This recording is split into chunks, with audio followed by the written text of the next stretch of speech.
So hello my dear students, welcome to Bhushan science entrance exam YouTube channel which is more than just a class. मेरा नाम है भरत कुमार डुलानी और मैं यहाँ पर पढ़ाता हूँ फिजिक्स सभी ऑनलाइन एंड ऑफलाइन प्लेटफॉर्म्स पर भूषण साइंस के। माय डियर स्टूडेंट्स, अगर आप महाराष्ट्र से बीएससी नर्सिंग कोर्स करना चाहते हैं, अगर आप नर्स बनना चाहते हैं, लोगों की सेवा करना चाहते हैं महाराष्ट्र के स्टेट्स पे, पर आपको ये बात नहीं पता है कि एमएसटी सीईटी का बीएससी एक नर्सिंग एंट्रेंस एग्ज़ाम होता है और इसके लिए आपको क्या स्ट्रेटजी अपनानी चाहिए स्पेसिफिकली फिजिक्स के लिए, तो मैं आपको वो सारी चीज़ें इस वीडियो में बताने वाला हूँ। समझिएगा दोस्तों, महाराष्ट्र सीईटी 2025 का एग्ज़ाम ऑलरेडी 22 अप्रैल को इसकी डेट अनाउंस हो चुकी है। अब ये ज़्यादा ऊपर नीचे नहीं होगा, मैं मान के चलता हूँ ये अप्रैल मई में ये एग्ज़ाम हो जाएगा।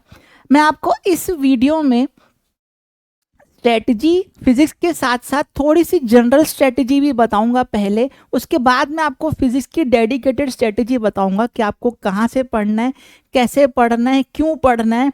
और काफ़ी सारा यूट्यूब में ना आधा अधूरा सच फैला हुआ है, तो ये वीडियो छोटा ही रहेगा लेकिन आपके काफ़ी काम का रहेगा, क्योंकि मैं अपने पिछले 3-4 साल के एक्सपीरियंस से आपको इस वीडियो में पूरा अच्छे से ये बात समझाने वाला हूँ कि एक्चुअल में BSc nursing entrance exam crack कैसे किया जाता है।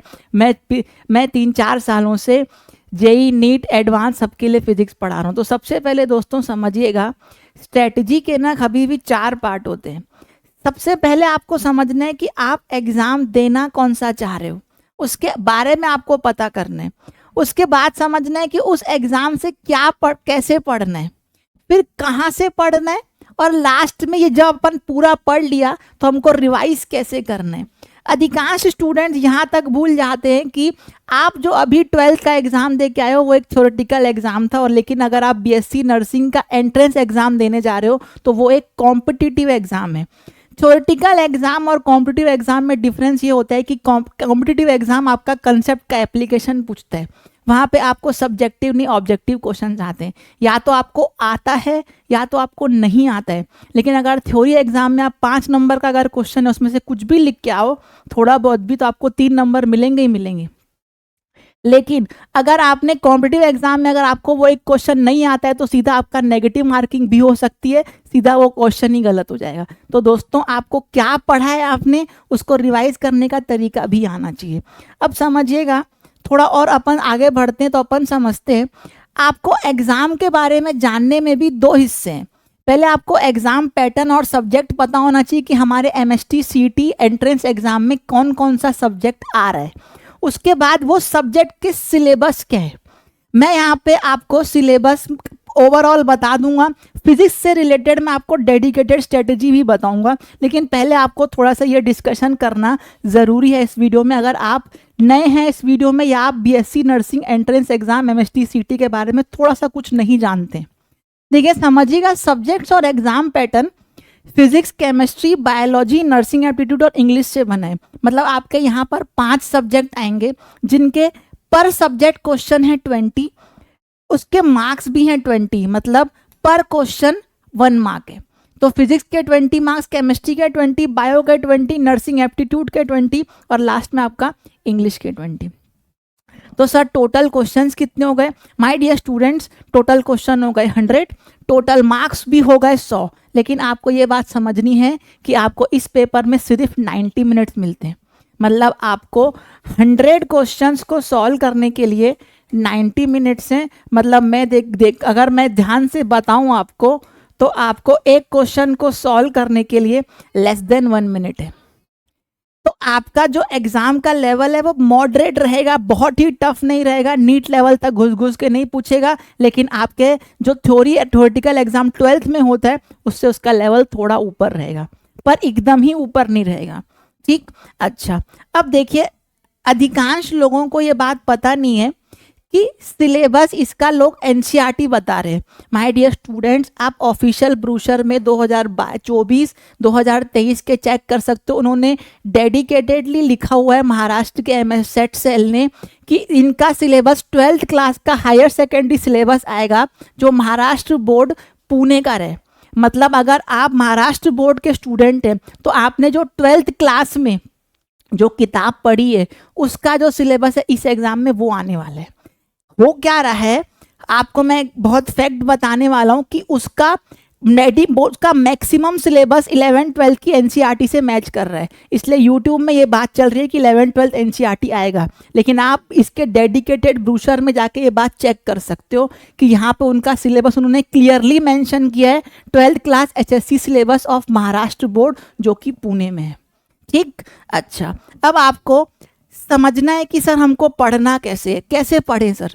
तो देखो, ये आपका कॉम्पिटिटिव एग्जाम है, तो आपको क्वेश्चंस पर ज़्यादा फोकस करना है रेदर देन थ्योरी। देखिए, मैं ये बात, अब ये फिजिक्स के रिलेटेड बात बता रहा हूँ, अब यहाँ से फिजिक्स की स्ट्रेटजी शुरू हो गई है। अब आप यहाँ पे हाउ टू स्टडी फिजिक्स समझने वाले हैं। सर, आपको ये क्वेश्चन यहाँ पर ज़्यादा सॉल्व करने हैं, थ्योरी कम पढ़नी है। मैं नहीं बोल रहा हूँ बिल्कुल नहीं पढ़नी है, लेकिन आपको वही थ्योरी पढ़नी है जो आपके सिलेबस में मेंशन है, और उससे रिलेटेड न्यूमेरिकल्स आपको लगाने हैं फिजिक्स से रिलेटेड। ठीक, उसके बाद आपको मोर क्वेश्चंस में यहाँ पे एक कंडीशन है, इसको आप क्वेश्चन लगाने से पहले सबसे पहले आप प्रीवियस ईयर सॉल्व कीजिए। आपको मार्केट में पीवाईक्यू क्वेश्चंस की किताब मिल जाएगी, अगर नहीं मिलेगी तो भूषण साइंस आपके लिए बहुत ही जल्द पीवाईक्यू क्वेश्चंस के लिए महाराष्ट्र की किताब लेके आने वाला है, आप वहाँ से क्वेश्चन सॉल्व कर सकते हैं। जनवरी फरवरी आपको क्या करना है, ये 2 महीने में आपको थ्योरी पढ़नी है जो आपको नहीं आती है, जो आपके सिलेबस में है, और उससे रिलेटेड आपको क्वेश्चंस लगाने हैं। ये दोनों महीने आपको क्वेश्चंस लगाने हैं, पर स्टार्ट करना है पीवाईक्यू से। पीवाईक्यू को सॉल्व करते करते आपको समझ में आएगा कि किस टॉपिक से कौन सा क्वेश्चन ज़्यादा पूछ रहा है, किस टॉपिक से क्वेश्चन कम पूछ रहा है। ये है सबसे पहला मेरा मोटिव, आपको पीवाईक्यू सॉल्व करवाने का।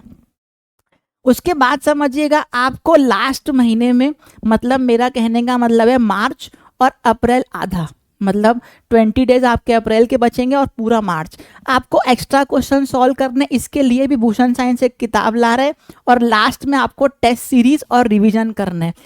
बस आपको लास्ट महीने, लास्ट के 30 दिन, ये 3 महीने में आपको पूरा पढ़ना है अच्छे से। उसके बाद आपको टेस्ट सीरीज और रिवीजन ही करना है जो आपने पढ़ा है। ठीक, नहीं तो अगर आप टेस्ट सीरीज नहीं लगाएंगे तो आपको ये बात समझ में नहीं आएगी कि मैं टाइम मैनेजमेंट कर पा रहा हूँ या कर पा रही हूँ कि नहीं।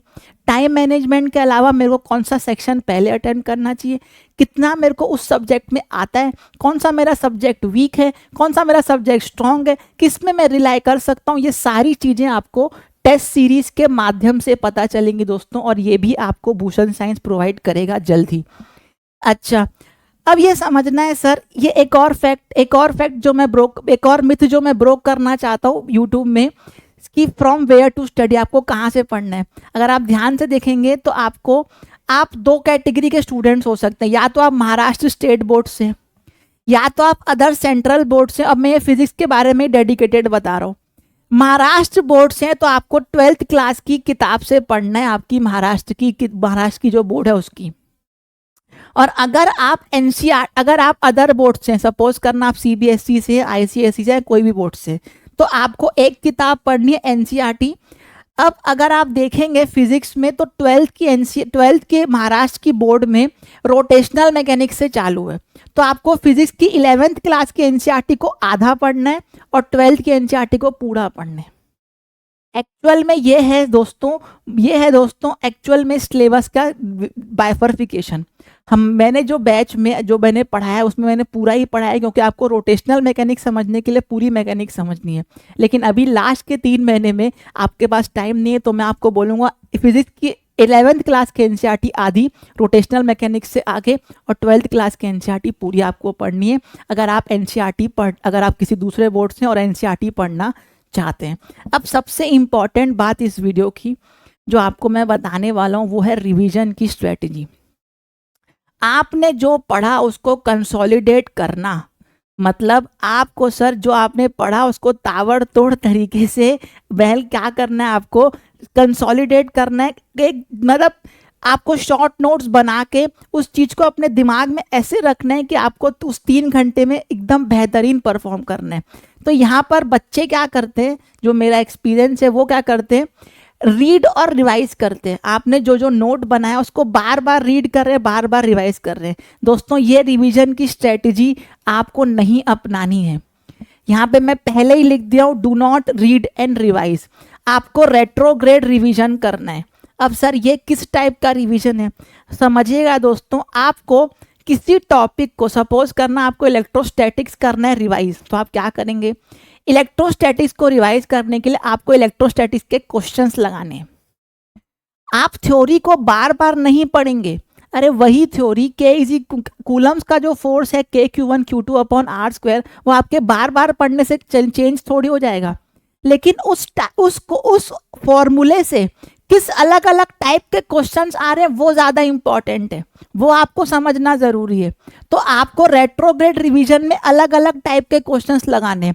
इसमें चाहो तो आप PYQ एक बार फिर से लगा सकते हो, तब आपको समझ में आएगा कि यार मैं पिछली बार तो ये पढ़ा था, लेकिन इस बार जब नहीं पढ़ा, मैं इस बार जब मैं PYQ बना रहा हूँ तो मेरे से क्वेश्चन नहीं बन रहा है। अगर आपसे वो क्वेश्चन नहीं बन रहा है तो उसकी थ्योरी पढ़नी है। अधिकांश स्टूडेंट बार बार उसी थ्योरी को रिवाइज करते हैं और फिर बाद में क्वेश्चंस कम लगाते हैं। क्वेश्चन भरपेट भरपूर मात्रा में आपको लगाना है, इसी को अपन रेट्रोग्रेड रिवीजन बोलते हैं, क्वेश्चंस के थ्रू रिवीजन। अगर आप ये स्ट्रेटजी अपनाएंगे दोस्तों, तो आखिरी लास्ट के 3 मंथ्स में आपकी प्रोडक्टिविटी और एफिशिएंसी काफ़ी बढ़ेगी और आपके BSc nursing entrance exam MST CT को निकालने के चांसेस भी बढ़ जाएंगे। फिजिक्स की बात कर रहा हूँ मैं, ठीक। तो माय डियर स्टूडेंट्स, ये था हमारा एक छोटा सा वीडियो MST CT फिजिक्स की स्ट्रेटजी और थोड़ी सी ओवरऑल स्ट्रेटजी के बारे में। अगर आपको और इससे रिलेटेड कोई डाउट है तो आप हमारे कमेंट सेक्शन में लिख सकते हैं, और मैं आशा करता हूँ आपको ये वीडियो, एक ही वीडियो देखने से आपके सारे डाउट क्लियर हो जाएंगे, आपको कहीं और भटकना की ज़रूरत नहीं पड़ेगी। तो दोस्तों, तब तक के लिए अगर वीडियो अच्छा लगा तो लाइक शेयर सब्सक्राइब ज़रूर करिएगा। अब मिलते हैं अगले वीडियो में, तब तक के लिए टाटा बाय बाय, शब्बा खैर, टेक केयर, नमस्कार। Bharat Dulani signing of.